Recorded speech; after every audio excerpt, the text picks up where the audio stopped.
Happy Sunday, everyone. I wanted to explain a concept that I think that I've mentioned a few times before, but it's something that's really important to understand if you are just now getting into Myers-Briggs, or if you are drawn to personality typology at all, self-discovery, anything like that. A concept that really needs to be said more explicitly, I believe, is that your strengths are your weaknesses. A lot of people will like to say that we have strengths and weaknesses, but I believe that your strengths are your weaknesses. And it just depends on how you look at it and how you have maximized yourself. How far along, how evolved you are. And by far along and evolved, I know that might sound kind of confusing and like what? That's a subjective measurement. But it's just, I think that you can see clearly in personality how your feeling is connected to your thinking. And while you might have a strength in one area, it's because of your strength, and it is that strength that is a weakness somewhere else. Let me just start by giving examples, and then I can go more into the topic and why it's important. For example, me as an ENFJ, my strength is that I am always aware of what other people are feeling, and I'm always receiving emotional feedback from the external world. That is extroverted feeling. A lot of people call extroverted feeling the harmony function. I think that this is 99%, or it's true 99% of the time, but I don't think that it's the actual definition of extroverted feeling.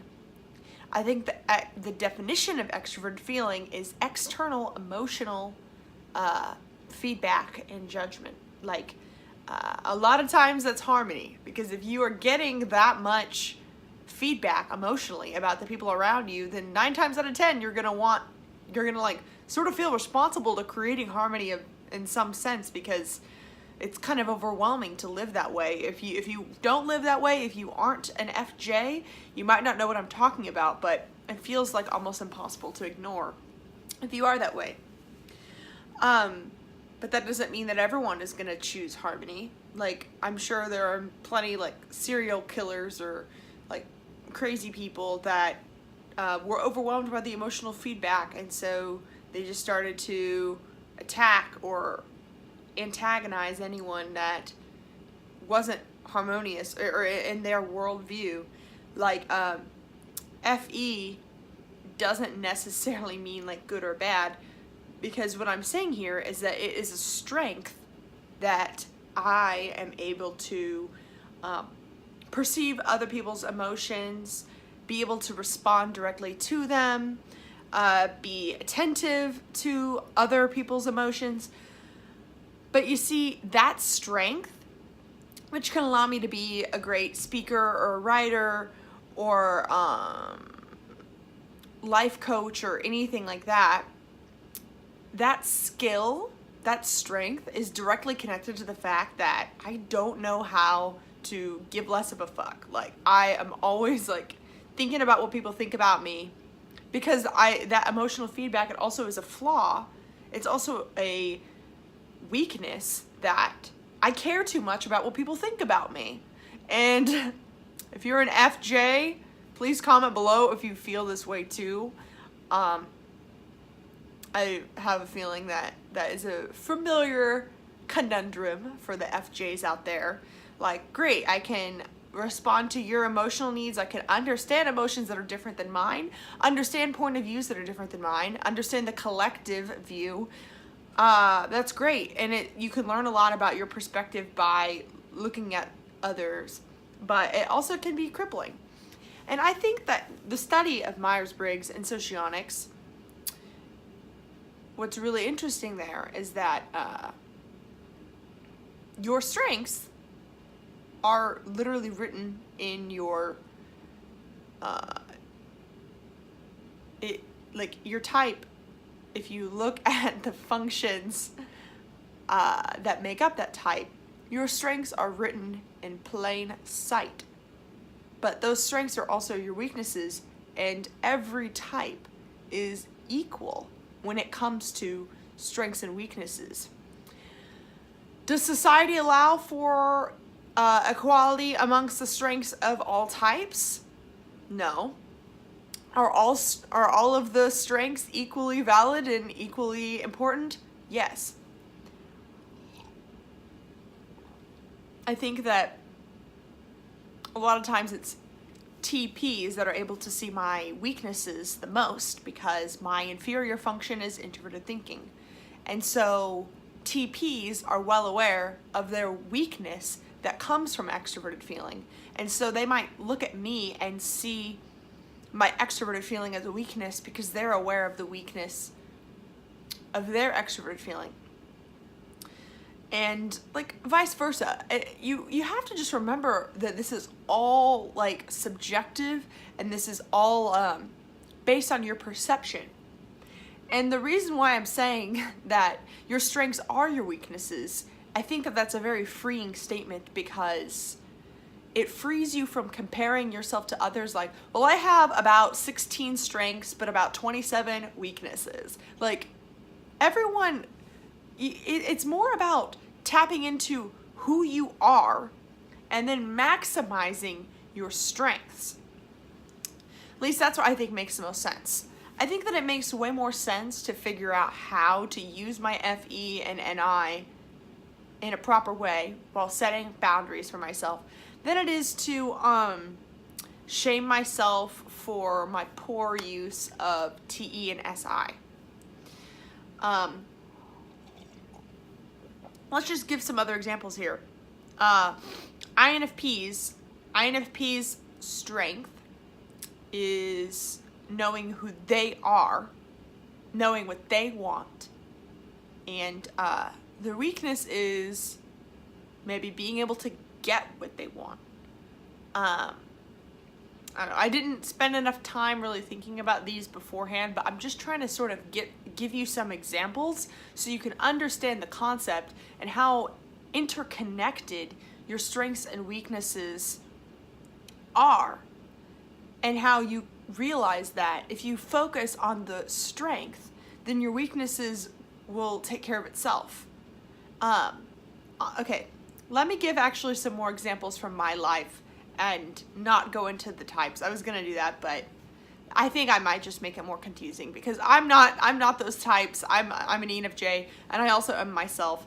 I made a video about this recently. This is a obvious sort of example, but as a big picture thinker, I am not very detail oriented.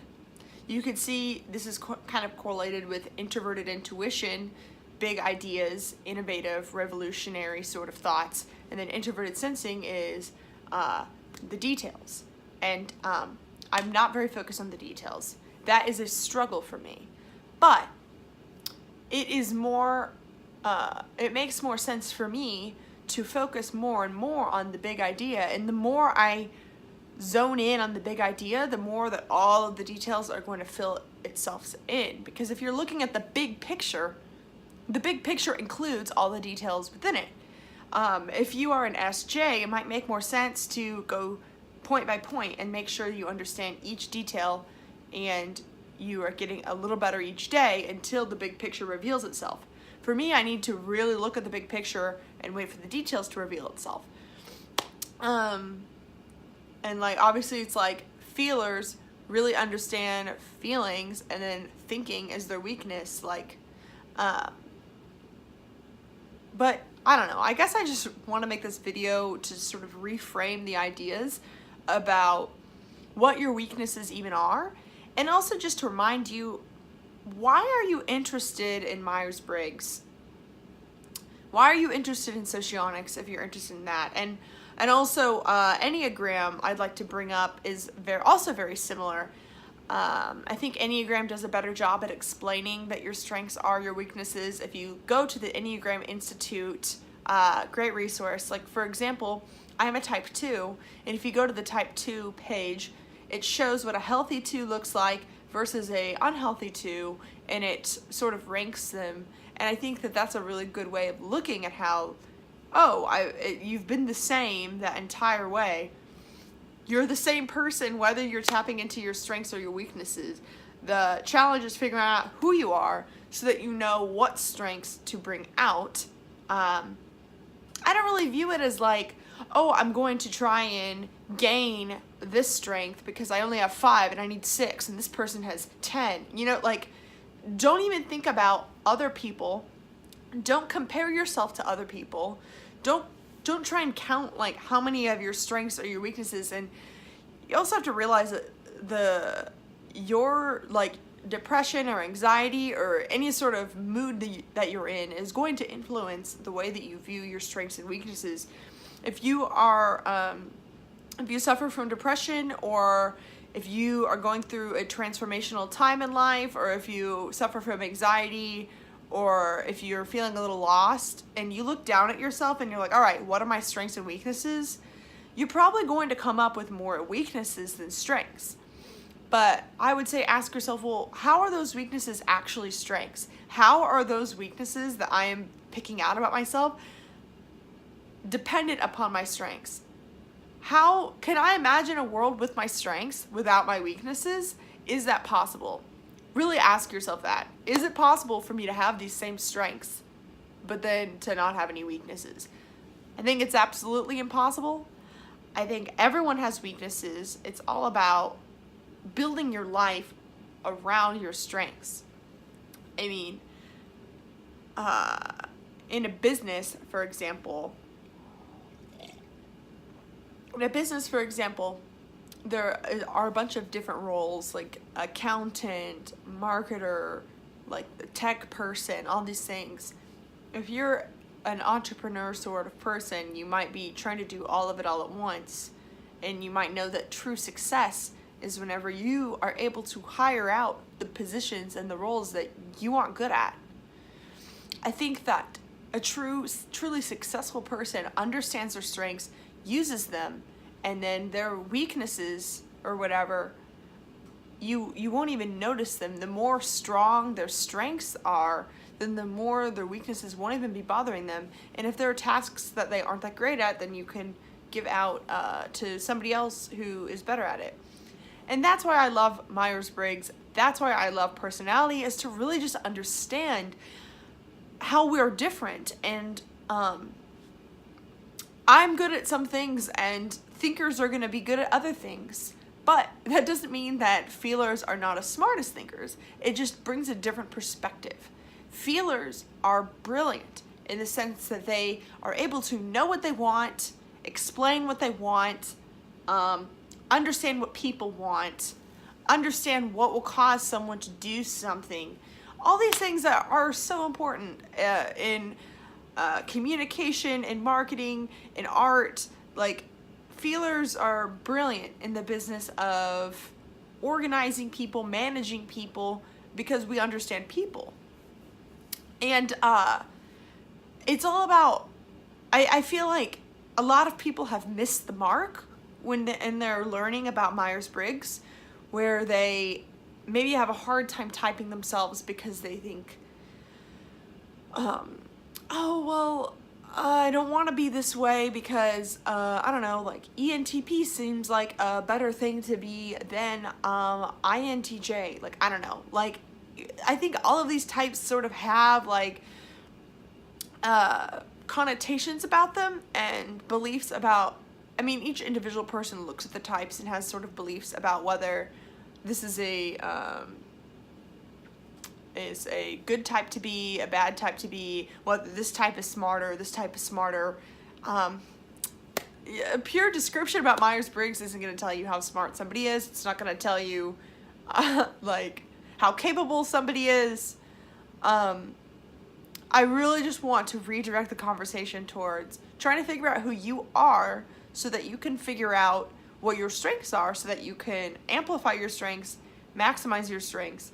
Stop worrying so much about like your weaknesses. I think a lot of people are mistyped because they think that if they were to type themselves what they actually were, then that would make them stupid, or that would make them weak, or whatever they think, or that would make them mean. Like, I don't know. Like, we all have our own beliefs, and I guess, yeah, like, you can't, I'll say this just maybe in one more way, because I know there's probably a lot of you that are like, yeah, lady, I get the point. Like, I already understood this point. But for those of you who don't understand the point, I'm going to keep going a little longer about strengths and weaknesses, is that if you look at others, they're only going to be showing you their strengths.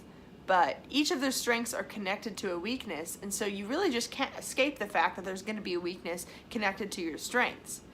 And the boldest people, like the biggest change makers, are going to have like feel even more overcome with an even bigger weakness, because the weakness is relational to the strength. If you are, I mean, think of like savants, think of like people like Nikola Tesla, right?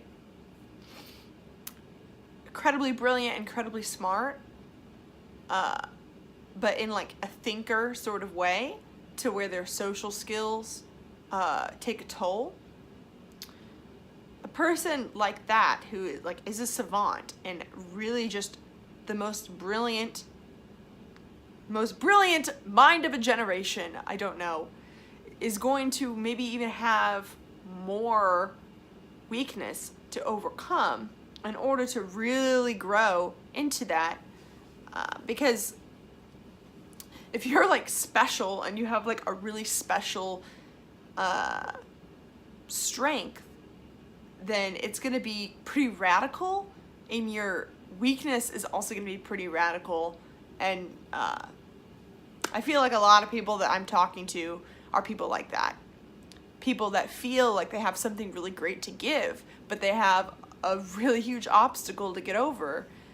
And I'm telling you, I relate to that. I feel like a lot of you that watch my videos are people like that are like quite special, like know they have something really awesome that they want to give, have a really tremendous strength, but then they have this really just annoying as hell weakness that is connected to it.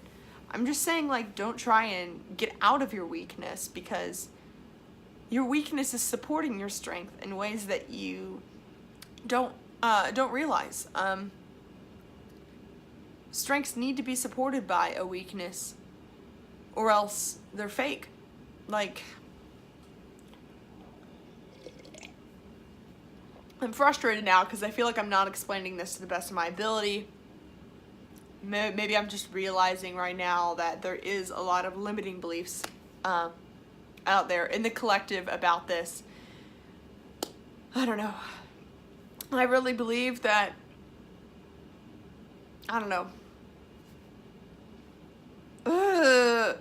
Stressed out now for some reason. I'm just gonna finish it at this and say that we all have weaknesses. Identifying your strength and weaknesses and accepting your weakness, thanking it, say thank you for supporting my strength. Thank you weakness for existing. Thank you for supporting my strength. I